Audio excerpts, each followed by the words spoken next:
Bueno, buenas tardes, ¿cómo les va? Bien, Lick, ahí corriendo en el trabajo Bien, licenciado. para llegar a tiempo a la clase. Como que licenciado, todo buenas tardes. igual, ¿verdad? Ustedes. Sí, hombre, está difícil ahorita el tránsito. A mí lo que me preocupa es cuando abran la universidad, ¿cómo le vamos a hacer para entrar? Eso va a estar impasable, Lick.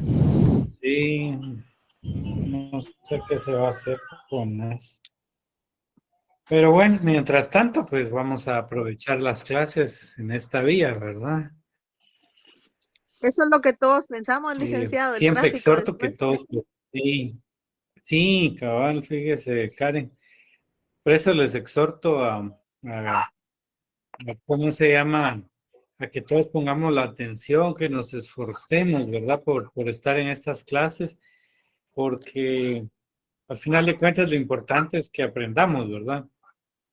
Y entonces no tiene sentido que, que estemos dando la clase y al final de cuentas, pues no, solo lo dejemos prendido y no nos esforcemos, ¿verdad? Entonces, pues hagamos el esfuerzo por lo menos este semestre, no sabemos cómo viene el segundo, no sé cómo va la negociación, lo ignoro, pero pensemos que en este semestre sí va a ser virtual, así es que aprovechemos.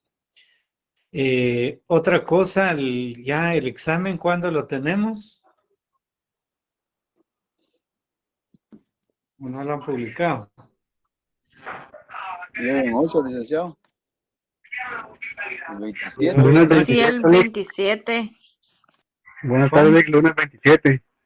Según el Lunes calendario, 27, según el calendario. correcto, Lunes según el 27. calendario, Lick, el 27, lunes. Muy bien. Bueno, les informo que Moodle, ignoro qué sucedió, no está habilitado, es la nueva versión, ¿verdad? Ustedes pues posiblemente puedan entrar a la versión anterior, pero esa ya la van a deshabilitar y crearon uno nuevo, pero ese nuevo, pues según me indican, no está actualizado, los alumnos no, pues no han completado el proceso, ¿verdad? Me imagino la migración, ¿verdad? Entonces, el examen, pues seguramente va a ser en Classroom, algo que yo no comparto, ¿verdad? Pero ahí va a tener que ser, por lo menos el primer parcial. Desde ya hago la recomendación y que luego pues no me van a mí a exigir nada, que Classroom, el cierre es manual, ¿verdad? No es automático. Y entonces, si yo cierro y más de alguno todavía está neciando con que a ver si se recuerda de algo, no va a funcionar porque al final se le va a cerrar el tiempo manualmente y va a perder el examen, ¿verdad? Entonces, todo eso tienen que preverlo en el tiempo que les voy a dar y, y pues esta guerra avisada, no hay soldado muerto y pues como ya me ha pasado, ¿verdad? Después se ponen a alegar un montón, principalmente los que hacen esas prácticas, ¿verdad? Que a última hora creen que van a responder algo, ¿no? Y entonces provocan esos desórdenes, ¿verdad? Entonces eso sí les voy a rogar, ¿verdad? Pongan ahí que va a ser Classroom, pero va a estar abierto estrictamente el horario que yo les dé y si ya se cierra ya no es un asunto que sea responsabilidad mía. Entonces yo les voy a rogar eso. Entonces ya sabemos, Classroom el día lunes, no he logrado pues hacer el examen, ¿verdad? Porque además recientemente publicaron el calendario. Pero ya estos días me pongo a trabajar. Solo denme un segundito.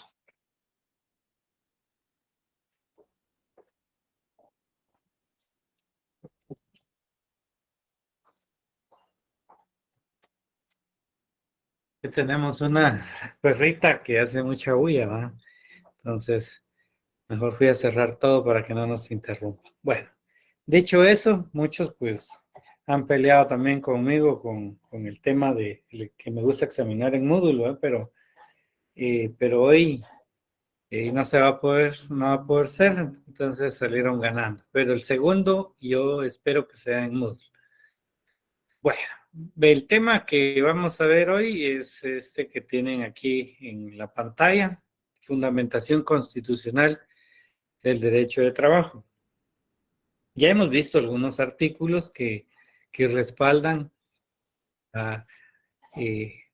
o indican la fundamentación constitucional del derecho de trabajo. Entonces hemos estado trabajando respecto a eso, sin embargo, pues vamos a empezar en el orden que les tengo aquí los subtemas, ¿no? El primero de ellos, los derechos sociales mínimos. En la Constitución, pues, de 1985, establecieron ciertos derechos como mínimos y prácticamente irrenunciables a nivel de la Constitución.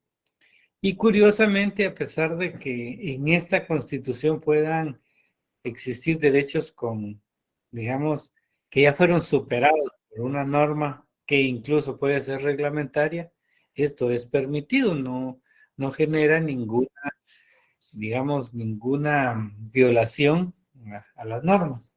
Y entonces, la Asamblea Nacional Constituyente los consideró como un derecho social dado a quienes lo han dirigido como mínimos en la legislación de trabajo, susceptibles de ser superados, ¿verdad? Como lo indica nuestro código. Y entonces establecen varios, ¿verdad? Dentro del primero que establecen aquí, derecho a la libre elección de trabajo y a condiciones económicas satisfactorias que garanticen al trabajador y su familia una existencia digna. En realidad, solo como leerlo, tienen un trasfondo realmente cada uno de una de las literales del artículo 102 de la Constitución. Primero, porque dice derecho a la libre elección del trabajo. Posiblemente se esté cumpliendo, ¿no? Pero más que todo es la necesidad que agarramos el trabajo que nos den con tal de tener trabajo. Pero la Constitución pues nos da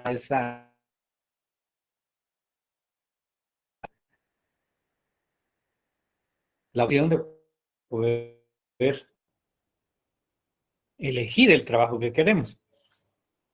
Entonces, ser humano y a condiciones económicas satisfactorias. Eso es todavía mucho más importante y más complicado para el Estado de Guatemala, ¿no? Porque la Constitución establece que deben de ser condiciones satisfactorias que garanticen al trabajador y a su familia una existencia digna. Y de ahí derivan el trabajo, el famoso trabajo digno, ¿no? Pues definitivamente el trabajo digno es aquel que reúne todos los requisitos legales, ¿verdad? Para que sea, digamos, debidamente avalado, aprobado, y pues que obviamente las condiciones sean satisfactorias para el trabajador y su familia, con lo cual significa que también es un compromiso no solo del Estado, sino de la sociedad como tal, de, de poder, digamos, cumplir con ese precepto constitucional. Y como es un derecho social, pues también los empresarios están comprometidos con el mismo. Yo sé que pues se han quejado y se siguen quejando cada vez que sube un poco el salario mínimo y no han permitido que suba lo suficiente. Y ignoro cómo va a ser para el siguiente año, dado pues el proceso de cierta inflación que se ha tenido, no sé a cuánto le puedan subir el próximo año, pero no lo han permitido. Y entonces, ese trabajo digno, pues definitivamente es una responsabilidad no solo del Estado, sino toda la sociedad en general. Y como ven, cada una de las literales tiene realmente un trasfondo. En el B dice todo trabajo será equitativamente remunerado, salvo lo que al respecto determine la ley, ¿no? Bueno, todo trabajo debe ser remunerado. Ya es un precepto constitucional, pues seguramente fue necesario contemplarlo la explotación que hace el ser humano, ¿verdad? Que tiende a utilizar la labor de las personas, pretendiéndole pagar de la manera que ellos quieren, sin contemplar la obligación que la misma Constitución le va otorgando. Literal C dice, igualdad de salario para igual trabajo, prestado en igualdad de condiciones, eficiencia y antigüedad. Yo tuve un caso acerca de ciertos puestos, personas que tenían un puesto, digamos que se llama puesto A, que es de inferior jerarquía, y puesto B, con un poquito de mayor jerarquía, con un poco más de salario. Por no darles los nombres, ¿verdad? Pero entonces el puesto A decía que ellos querían ganar más y querían ganar el puesto de B. Ambos decían que ejercían funciones de coordinadores o jefes, digamos, ¿verdad? Y entonces plantean la demanda y plantean de que a igual salario y para igual trabajo. Pero resultó que la diferencia o la igualdad era relativa, dado que todos los puestos A, todos de forma pareja, ganaban el mismo salario. Y B, aunque era puesto de jefe, era otro tipo de trabajo. Entonces, A era igual dentro de ellos, B era igual, pero también dentro de ellos, ¿verdad? Y resulta, pues al final, pues se ganó la batalla y pues lamentablemente no se les pudo dar. ¿Por qué razón? Porque a veces omitimos hacer una lectura profunda y no interpretamos adecuadamente la Constitución porque dice igual salario para igual trabajo. Y resulta que no era igual el trabajo, ¿verdad? Era distinto.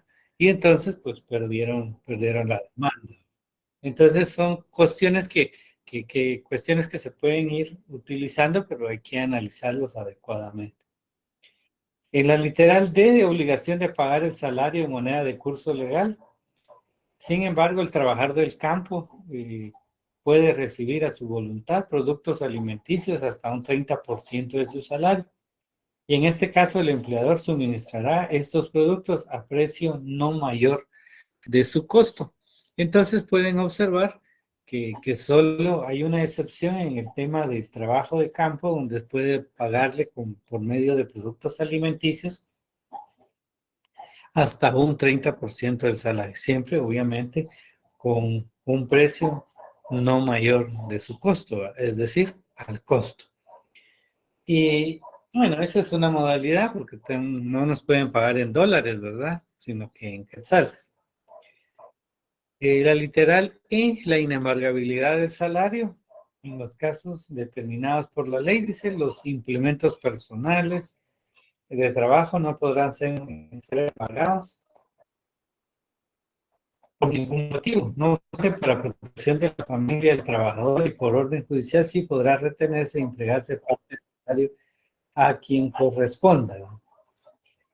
Aquí están mencionando el tema familiar, que es muy importante, y entonces sí puede ser embargado. Entonces, la inembargabilidad del salario en los casos determinados en la ley es porque en el Código de Trabajo está establecido hasta los porcentajes en el que puede ser embargado el salario. Eso es para la iniciativa privada y para trabajadores del Estado. En la ley de salarios del Estado está establecido el porcentaje legal que pueden ser objeto los trabajadores. Ambas normas, Código de Trabajo y Ley de Salarios de la Administración Pública, regulan de manera distinta los porcentajes. Entonces son distintas, no se vayan a equivocar porque uno es para la iniciativa privada y otro es para trabajadores del Estado.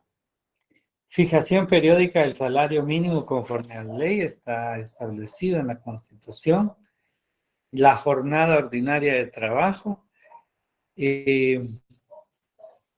Efectivo diurno no puede exceder de 8 horas diarias de trabajo, ni de 48 horas a la semana, equivalente a 48 horas para los efectos exclusivos de pago del salario.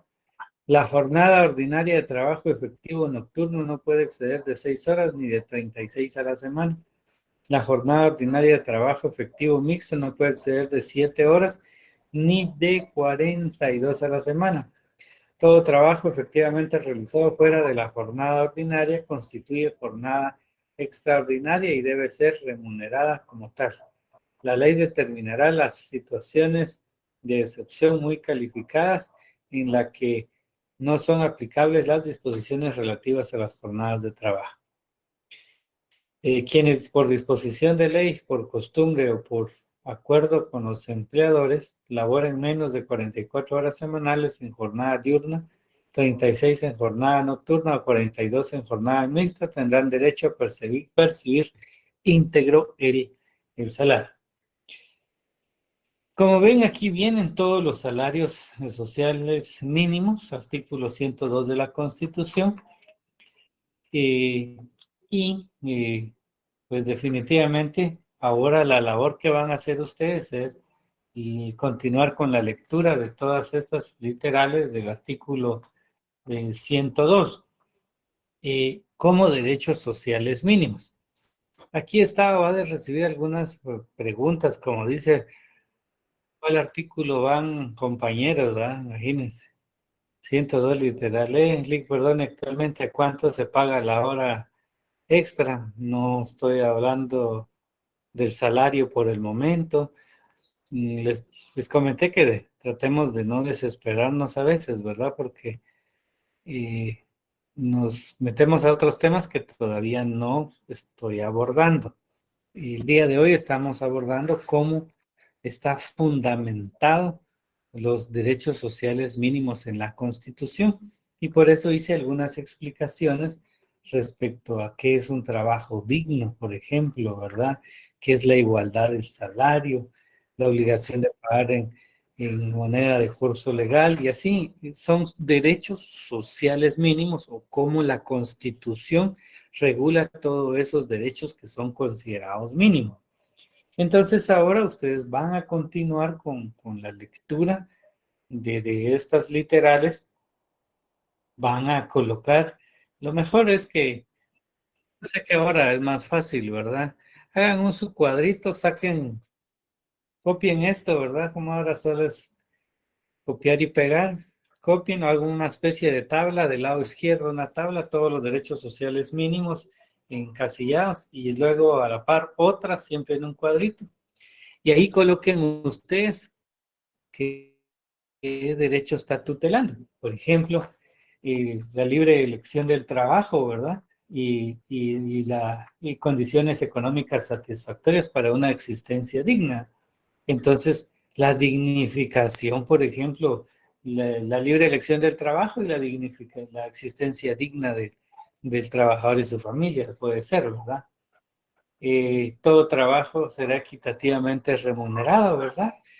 Ese sería el tema, porque es tan pequeño. Algunos, pues solo es cuestión de colocar lo que dice la Constitución.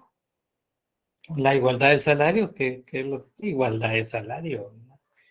La obligación de pagar en moneda de curso legal, ¿no? Salvo los 30 días. Y así a la par colocan ustedes su pequeño resumen de lo que se está tutelando ahí, ¿verdad? Ya vimos donde les mencioné las jornadas de trabajo, ¿verdad? Diurna, nocturna y mixta. Entonces ahí, las jornadas de trabajo, ¿verdad? Y así sucesivamente en todo esto. Y luego literal H, las vacaciones que ya están preguntando ahí, ¿verdad? Y así sucesivamente en cada una de las literales, ¿verdad? Porque en realidad no tiene sentido que yo esté leyendo, ¿verdad? Todas las literales, dado que es bastante sencillo entender. Ya les expliqué cuál es la lógica, ¿verdad? Hay tema de menores de edad, la protección al trabajo, ¿verdad? De personas con capacidades diferentes, ¿verdad? Fijación de normas de cumplimiento obligatorio de empleadores y trabajadores, y así, y ahí se van a ir. Eso es en el artículo 102 de la Constitución, lo hacen en computadora, ¿verdad? Para que sea más fácil y ahí van ustedes, leen y van a colocar qué es lo que está tutelando, ¿verdad? Entonces, pues es para mí bastante sencillo lo que van a hacer. Luego dice la tutelaridad de las leyes de trabajo. Pues ya vimos también, ¿verdad? Que cómo es que está tutelado y es un principio del derecho de trabajo. En el artículo 103 de la Constitución dice las leyes que regulan las relaciones entre empleadores y el trabajo son conciliadoras y luego dice tutelares para los trabajadores y atenderán a todos los factores económicos sociales pertinentes. Entonces, a nivel constitucional están indicando que las normas o las leyes son tutelares para los trabajadores. No tenemos como una manera de pensar que es distinto, ¿verdad? Simplemente son tutelares, la misma Constitución, pero está indicando que las leyes son tutelares, es decir, ya las leyes vienen impregnadas de esa tutelaridad, porque para eso están los principios en los considerandos del Código de Trabajo y entonces ya vienen con ese enfoque, ¿verdad? Eh, por supuesto que si hay normas que necesitan ser modificadas para que tengan otro efecto, tendrán que sufrir el proceso de reforma de la ley, ¿verdad? Todos los conflictos relativos al trabajo están sometidos a jurisdicción privativa. La ley establecerá las normas correspondientes a esa jurisdicción y son los encargados de ponerlas en práctica. Como son tutelares, pues notoriamente pues se necesita que un ente especializado que conozca y resuelva los casos que son sometidos o los conflictos que son sometidos a conocimiento de ellos. Y en este caso, pues entendemos que hay una jurisdicción privativa, lo que significa que son juzgados especializados en materia del derecho de trabajo y previsión social, quienes van a conocer los casos. Tal vez para ustedes, pues resulte tan sencillo decir, pues si es un juzgado de trabajo lo conoce, pero antes no. Por esa razón la Constitución está ordenando que sean de conocimiento de los juzgados de trabajo y previsión social. Y a eso obedece la tutelaridad de las leyes y la aclaración que un juzgado privativo va a conocer esos casos. Vamos a ver, la irrenunciabilidad de los derechos laborales. Está establecido en el artículo 106 de la Constitución y establece que los derechos consignados en esta sección son irrenunciables para los trabajadores. O sea, ellos no pueden renunciar, o sea, lo he establecido acá. Ya tenemos la fundamentación acerca de cómo un trabajador no puede renunciar por sí mismo a ciertos derechos. Y tenemos el principio que se denomina la irrenunciabilidad y tiene un fundamento constitucional. Son susceptibles de ser superados a través de la contratación individual o colectiva y en la forma que fija la ley. Para este fin, el Estado fomentará y protegerá la negociación colectiva. Serán nulas de pleno derecho y no obligarán a los trabajadores, aunque se expresen en un contrato colectivo o individual de trabajo, en un convenio o en otro documento, las estipulaciones que impliquen renuncia, disminución, tergiversación o limitación de los derechos reconocidos a favor de los trabajadores en la Constitución, en la ley, en los tratados internacionales ratificados por Guatemala o en los reglamentos u otras disposiciones relativas al trabajo. Entonces, aunque se indique, es nulo, ¿verdad? No obligan a los trabajadores. Bueno, en caso de duda, verán, este artículo establece sobre la interpretación o alcance de las disposiciones legales, reglamentarias o contractuales en materia laboral, se interpretarán en sentido más favorable para los trabajadores. Entonces, esta norma es bastante interesante, ¿verdad? Porque de aquí nacen muchas demandas, porque el trabajador, pues muchas veces, pues quiere, digamos, un beneficio, pero también abusan de esta norma. llevo un par de casos ahorita acerca de este principio, ¿verdad? Acerca de en caso de duda de la regla de interpretación, sobre la interpretación al alcance de una ley, será en sentido más favorable al trabajador, pero no quiere decir que retorzamos la ley, es algo que yo siempre he peleado, sino que en caso de duda, pues definitivamente, pero cuando no hay duda, no podemos tratar de obligar al juez para que realmente se tenga la duda. No es así como funciona, ¿verdad? Sino que realmente la norma es la que no está permitiendo tener totalmente claridad y entonces se busca eh, la interpretación en el sentido más favorable al, al trabajador. La regulación constitucional en relación a los trabajadores del Estado. A partir del artículo 107, vean, declara la misma Constitución que los trabajadores del Estado están al servicio de la administración pública y nunca de partido político, grupo, organización o persona alguna. Eso a partir de la sección 9 de la Constitución. Está separándolo. Régimen de los trabajadores del Estado. Las relaciones del Estado y sus entidades descentralizadas o autónomas con sus trabajadores se rigen por la Ley de Servicio Civil, con excepción de aquellas que se rijan por leyes o disposiciones propias a dichas entidades. Los trabajadores del Estado o de sus entidades descentralizadas y autónomas que por ley o por costumbre reciban prestaciones que superen a las establecidas en la ley de servicio civil, conservarán ese trato. Entonces, ¿cuál es el régimen de los trabajadores del Estado? Está regido por la ley de servicio civil. O sea, eso es claro. Es decir, si estamos viendo el Código de Trabajo, ya a nivel constitucional, está separando a los trabajadores del Estado y por esa razón tenemos una normativa distinta.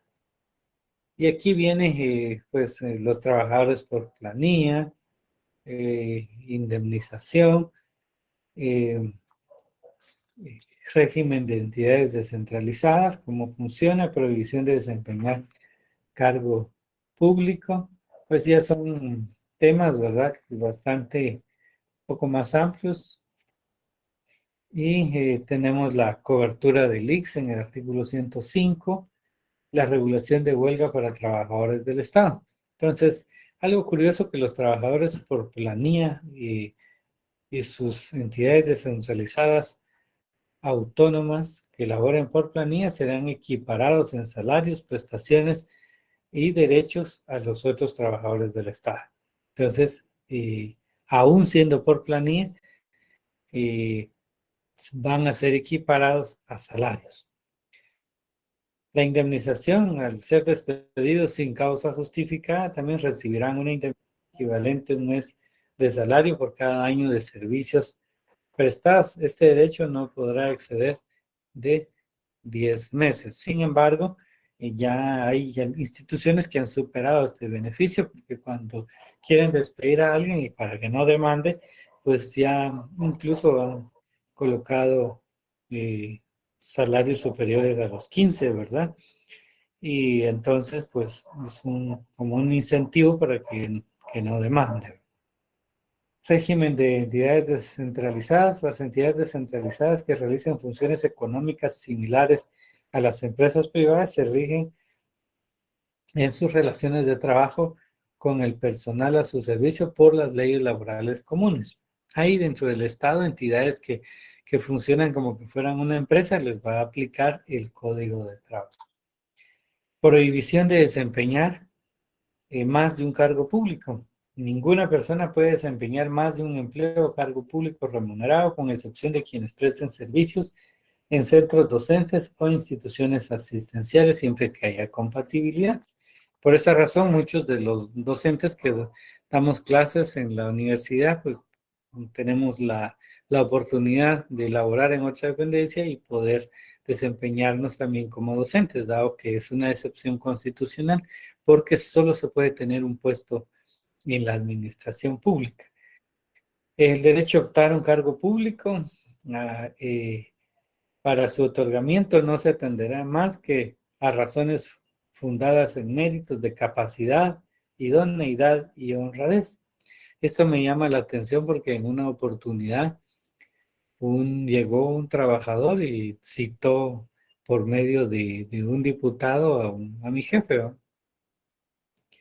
Porque él fue a presentar su currículum y él pidió un puesto que investigó y estaba vacante, ¿no? Y él lo pidió, basado en el derecho a optar a un empleo a cargo público. Y entonces, pues llegó al Congreso, imagínense ustedes, un diputado decirle al director de recursos humanos, mire, ¿y por qué no le dio el puesto? Él está respaldado constitucionalmente y va con base en eso.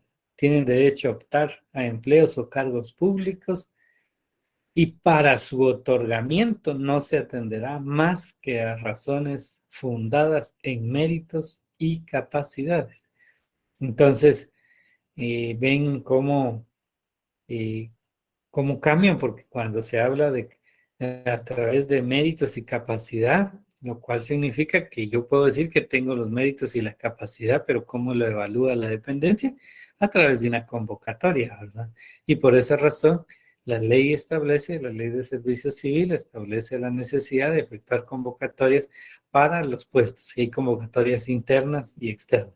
Entonces, ¿cómo cambian las cosas, verdad? No necesariamente es, digamos, como en apariencia, como está acá, sino que hay regulaciones al respecto. Y la revisión de la jubilación, la cobertura gratuita, regulación de huelga para los trabajadores del Estado, dice, las asociaciones, agrupaciones y los sindicatos formados por trabajadores y sus entidades descentralizadas y autónomas no pueden participar en actividades de política partidista, o sea, los sindicatos no pueden participar. Se reconoce el derecho de huelga a los trabajadores y sus entidades descentralizadas y autónomas. Este derecho únicamente podrá ejercitarse en forma de, como lo establece la ley, de la materia y en ningún caso deberá afectar la atención de los servicios públicos esenciales. Aquí llama un poco la atención el hecho de que el derecho de huelga está contemplado en la Constitución, pero les cuento que en la Ley de Servicio Civil tenemos prohibido la huelga, pero es una norma anterior a esta Constitución y por esa razón está de esa forma. Y es en esta Constitución que ya se reconoce el derecho de huelga de los trabajadores. Como ven, y de último, la opción de régimen de clases pasivas, donde dice que los trabajadores de las entidades descentralizadas o autónomas que no estén afectos a descuentos por el fondo de clases pasivas ni gocen de los beneficios correspondientes, podrán acogerse a este régimen y a la dependencia respectiva. En este caso, deberá aceptar la solicitud del interesado y ordenar a quien corresponda que se hagan los descuentos correspondientes. Es decir, que ese es el tema de la jubilación. Si en alguna entidad descentralizada autónoma no tienen un régimen de clases pasivas, el trabajador puede solicitar que se aplique el de la ley de servicio civil y están obligados a cumplirla. Sin embargo, pues casi todas las entidades autónomas tienen su propio régimen de clases pasivas. Por ejemplo, la Universidad de San Carlos, ¿no? Es autónomo y tiene su propio régimen. Entonces, estos son, digamos, parte de la fundamentación constitucional del derecho del trabajo. Entonces, tenemos cómo están los derechos sociales mínimos, la tutelaridad, la renunciabilidad y la regulación constitucional en las relaciones, en relación a los trabajadores del Estado. Bueno, entonces, ven, el tema de hoy fue bastante simple, solo que hay muchos artículos que leer, ¿verdad? Entonces, por favor, lean bastante todos estos artículos, desde el 102 hasta el 117 de la Constitución Política de la República. Muy bien. Aquí han estado escribiendo y vamos a ver qué dicen aquí.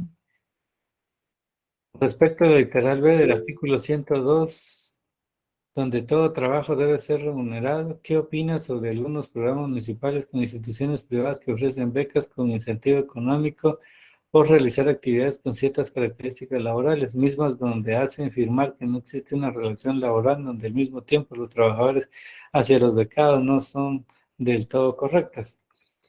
Mire, yo no le puedo decir mayor cosa a usted, yo lo que estoy ahorita enseñando es qué es el derecho de trabajo. Lejos de darles mi criterio, los voy a exhortar a que continuemos en nuestras charlas y vamos a ir encontrando. Ahorita ya ustedes han estado encontrando como elementos para determinar que hasta qué es un contrato, aun cuando no lleguemos, no hemos llegado en sí al contrato. Cuando ya lleguemos al contrato de trabajo, ustedes mismos se van a dar van a dar la respuesta. ¿Por qué? Porque el Código de Trabajo lo regula de tal manera que nunca falta alguien que esté torciendo la ley. Y con que digan esto no es un contrato de trabajo, están escondiendo algo. Entonces van a verlo, no se preocupen que vamos a llegar a ese punto.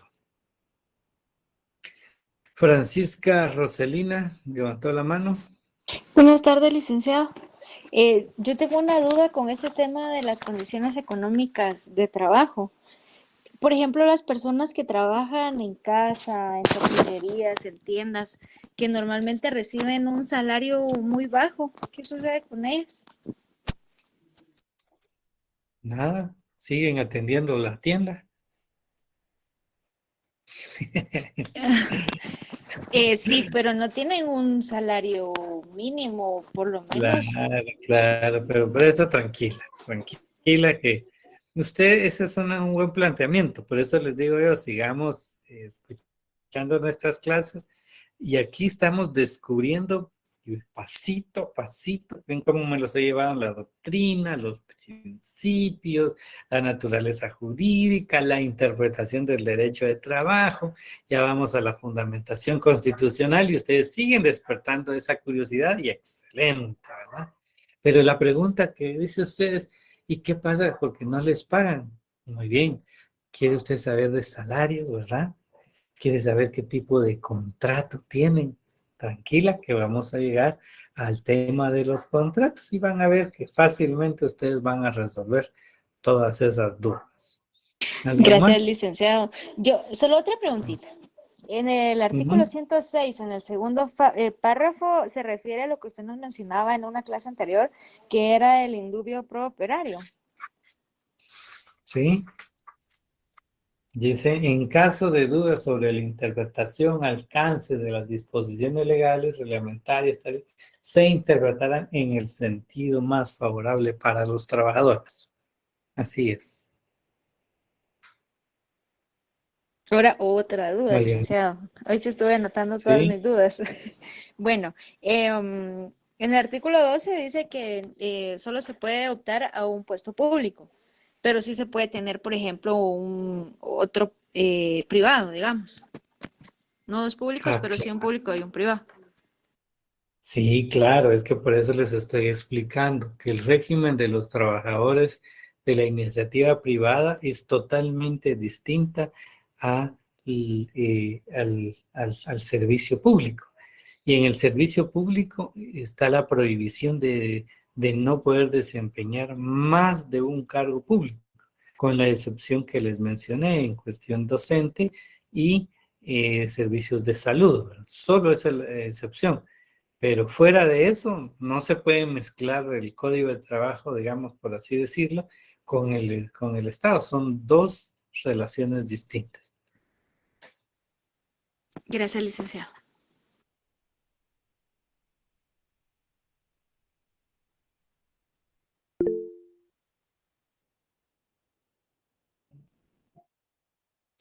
Milton, Buenas noches, licenciado. Disculpe, me queda una pequeña duda en el artículo 110 que dice indemnización. Cuando ujú. los empleados públicos son despedidos sin causa justificada, solo pueden reclamar la indemnización hasta por 10 meses, 10 años laborados. Ujú. Que ellos tengan más tiempo, no importa. No, no importa.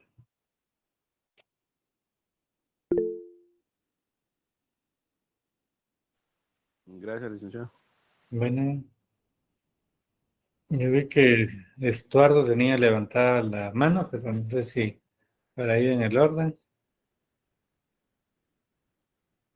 Sí, Lick, buenas noches, pero me surgió duda. Le comento, hace años yo trabajé en el Estado. Un compañero era servidor público, igual que su persona, pero trabajaba en el Hospital General San Juan de Dios y también desempeñaba en lo que es en el LIC. Zona 9. ¿Cómo funcionaría en este caso? ¿Cómo mencioné yo el tema de la prohibición de desempeñar más de un cargo público? Señalé que no pueden desempeñar más de un cargo público, solo uno, salvo que dije por cuestión docente y servicios de salud. ¿Y el ICS no es servicio de salud? Sí. Entonces, por eso es que puede. Byron. Buenas tardes, licenciado. Solo para aportar un poquito el tema. En la entidad pública, pues tenemos derechos según la función hasta 10 años o 10 salarios. Pero esto va a depender de los pactos colectivos que tengamos establecidos en una entidad que puede superar este tema de ley. Claro, así es.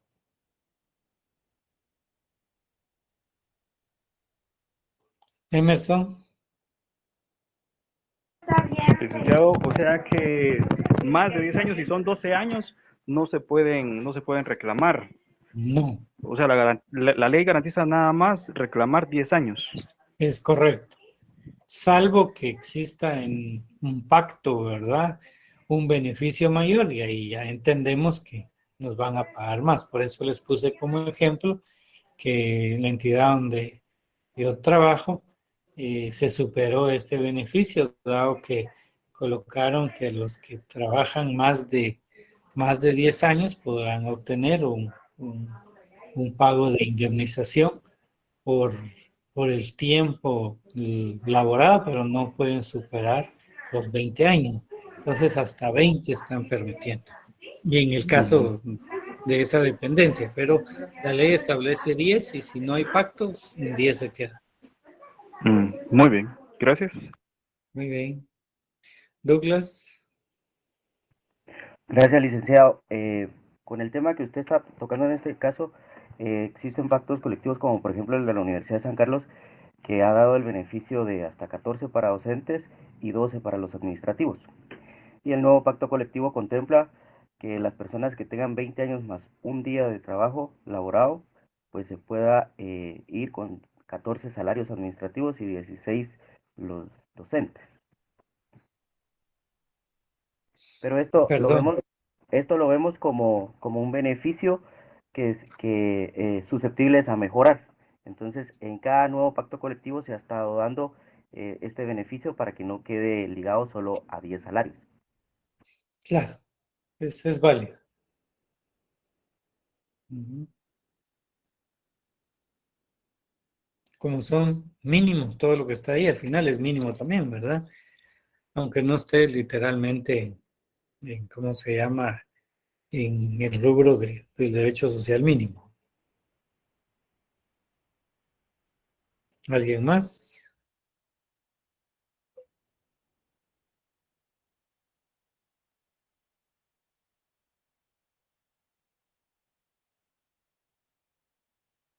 Muy bien, si no hay más dudas, entonces nos vemos el día miércoles y el miércoles fijamos los temas para el examen.